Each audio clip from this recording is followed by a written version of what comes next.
now. The National Assembly is set to debate the independent panel's report on Palapala on the 6th of December. This is 10 days before the ANC's 55th elective conference, leaving analysts divided as to how much its content will cost Cyril Ramaphosa's bid for a second term. It's alleged, as you would know, that thieves made off with millions in hard cash from Ramaphosa's Limpopo farm back in 2020. And now the panel is tasked with determining whether there's enough evidence to institute impeachment proceedings against the president for his role in the saga.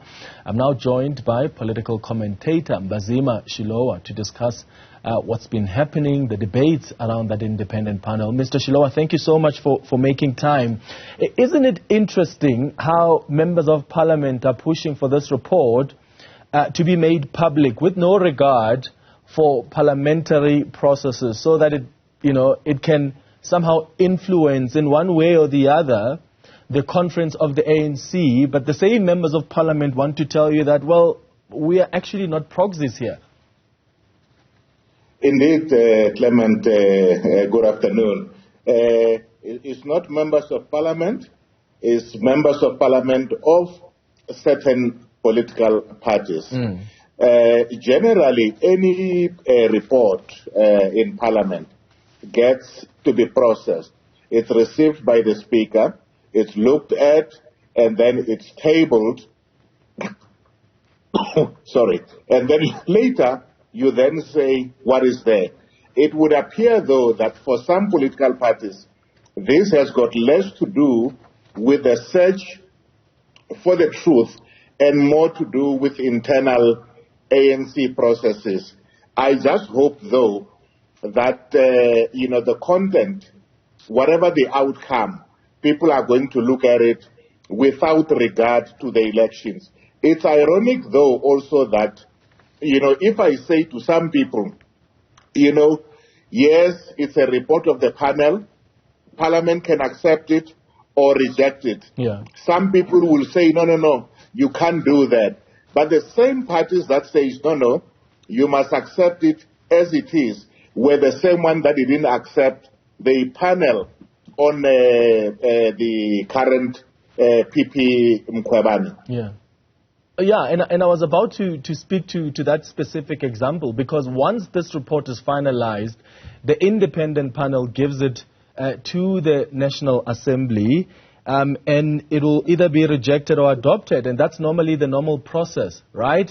And the same members of parliament, those that are making the argument that just admit and accept this report as it is, are the same members of parliament, I assume, will not just say this impeachment report on Busisiwe Mkhwebane, we must also accept it as it is. Indeed, that's really more about those processes. That's why I'm saying it tells you that it's less to do with the truth. But I think we've got, as the public, to insist on a number of things. Firstly, is that whenever it's debated on the 6th, people should look at the report as it has been tabled. If there are flaws, yes, those must be looked at. But if it suggests that impeachment processes are there, Parliament must then vote on it. And I hope that depending on the evidence that the panel would have received, parties will vote with their conscience. But I also think because there is investigations by, I guess, SARS, the Hawks, and the Reserve Bank, it is possible that the panel is likely to say, look, we didn't have enough evidence circumstantially to be able to make a determination. Therefore, we can't recommend. It doesn't mean that the issue may not arise again once any of the three arms have made a determination which may suggest that he needs to be charged. Yeah, and I mean, we don't know if this panel is going to have perhaps even a preliminary report from whether it's the Reserve Bank or the Hawks or even the Public Protector's Office, the institutions that are still investigating the matter. But let's say the independent panel finds that there is a prima facie case for impeachment, and there is a committee that's established for the impeachment inquiry, that still doesn't satisfy the condition for the ANC step-aside resolution, which specifically speaks to facing charges. But it may also mean that you may not even reach that committee stage, because it is possible that ANC members may decide in Parliament to say, you know what, we're not going to accept this report. My view is that the ANC is just hiding behind processes. Issues of step-aside of ethics, integrity, morality, should have nothing to do with whether you have been charged or not. Should have to do with whether or not the party has enough information in which it thinks this or that member have not only brought the party into disrepute, but that disrepute is going to harm the party, both in terms of in the public standing, but especially in the case of the president in the next elections. That's really what should be guiding the ANC. Because the minute you say it must be because you have been charged, you're placing at the center of internal ANC politics the law enforcement agencies, when in fact it has always been argued presidents tend to use those, and I think it's better to always keep them out. Yeah.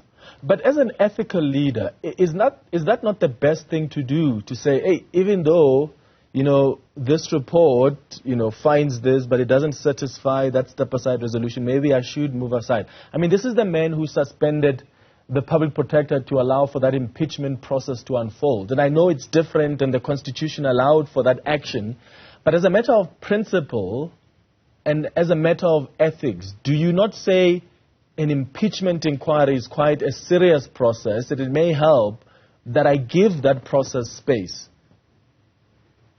Oh, no, absolutely. I mean, that I agree with you that that's why I'm saying it shouldn't really depend on what the panel is going to say. Because if you follow processes, then it doesn't really matter. I mean, take Bill Clinton. Bill Clinton stayed on during his impeachment. He was later acquitted. But that's a year later. It had been damaging to the president and everybody else. So I know that it is easy to say somebody can go and lay a charge and therefore one is supposed to step aside. That's why for me, I think, provided the member thinks there is enough evidence, they know themselves that, look, things didn't go right, they should be able to themselves step aside. And if they don't, parties must be able to act. But it does not always work that way. Remember, Thabo Mbeki did ask Zuma to step aside, and when Zuma refused, fired him. But the ANC didn't take kindly to that. And I think it's the same here with Ramaphosa. I think his own backers are taking a different stance to which they would take if it was not Ramaphosa, but someone else. Yeah.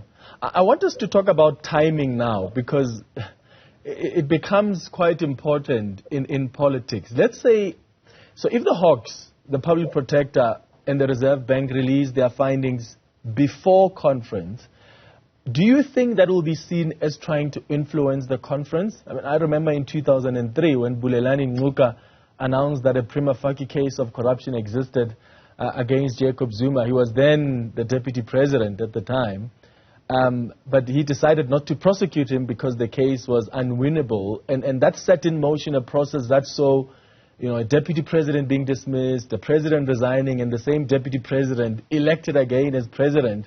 And there were conversations about timing. When do you even charge the deputy president? And I'm just wondering if we're not going to have deja vu here, where these arms of government or institutions release their reports, and those who support the president say, you see, depending, of course, on what the reports say, they say, you see, they're trying to influence conference. Or maybe those against the president, if these reports clear the president, they say, you see, they're releasing them just in time for conference so that you clear that confusion on whether the president is accountable and has done something wrong. it will be a sad day if any of those bodies were to withhold the report if it is ready for release because there is a Congress. In the same way that it would be sad if they were to rush to release it, even though they are not yet ready, simply because of the conference. I know that timing is everything, but suppose they were to release it 2 weeks after the conference. People will still ask, but really, it means it was ready, it was just being held off. I think they must just do what they think is right, provided, one, like happened with Zuma, there are no discussions behind the scenes on the timing that says yay or nay. Provided it is a decision that they make to do it now or later, I think we need to be able to support them. For me, it's less about what happens in the Congress. It's about later, because even if Cyril was to step down, the report will continue, and he may not be president anymore. He will go and challenge it, and then he gets cleared. People say it was planned all along together. Remember, Thabo Mbeki was recalled, among other things, with that report, with that judgment by Judge Nicholson, which was challenged, set aside with harsh words by the SCA, but the decision had already been taken. So that's why I see this, we must separate. Political decisions, the ANC must make. Other decisions, members of parliament and the Hawks must make separately. Yeah. As we wrap up, I want to get your thoughts on Paul Mashatile. There are suggestions that he's positioning himself to accept nomination should he be nominated from the floor.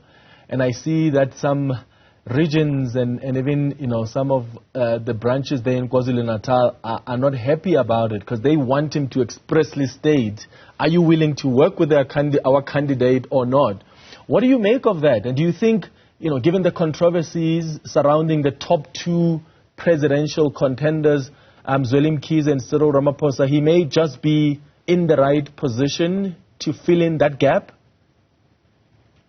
I said to someone that I know Paul enough and I'm close enough to him that sometimes any opinion I express may be taken as something that is based on any discussion I may have had with him. But having said that, I think that my view is that, look, his people know that you never aim at a chief if you think you are going to miss, which is why I think he's going to stay on the whole notion of deputy president. There's no point in him making himself available from the floor simply because he's been nominated and then later lose. Remember now, the plan is to do the elections of the top three at the same time. So there's no point of coming back, making one available for two positions. So no, I don't think so. Secondly, I think people are trying to bend the rules. The ANC says you stand on your own. You don't stand on a what do you call it? On a slate. So Beki himself has not said, not Beki, what's his name? Zweli Mkhize himself has not said that I want Paul as my running mate, nor have Cyril. If any one of them were to do that, they will be disqualified. I think what KZN should be doing, to an extent that they think they had a deal with Paul, they should be discussing it with his own people. Let the provinces make that determination. Yeah. But if Paul was to make any of that determination, he's out of the race. Yeah. Bazima Shilowa, a political commentator, thank you so much for your analysis.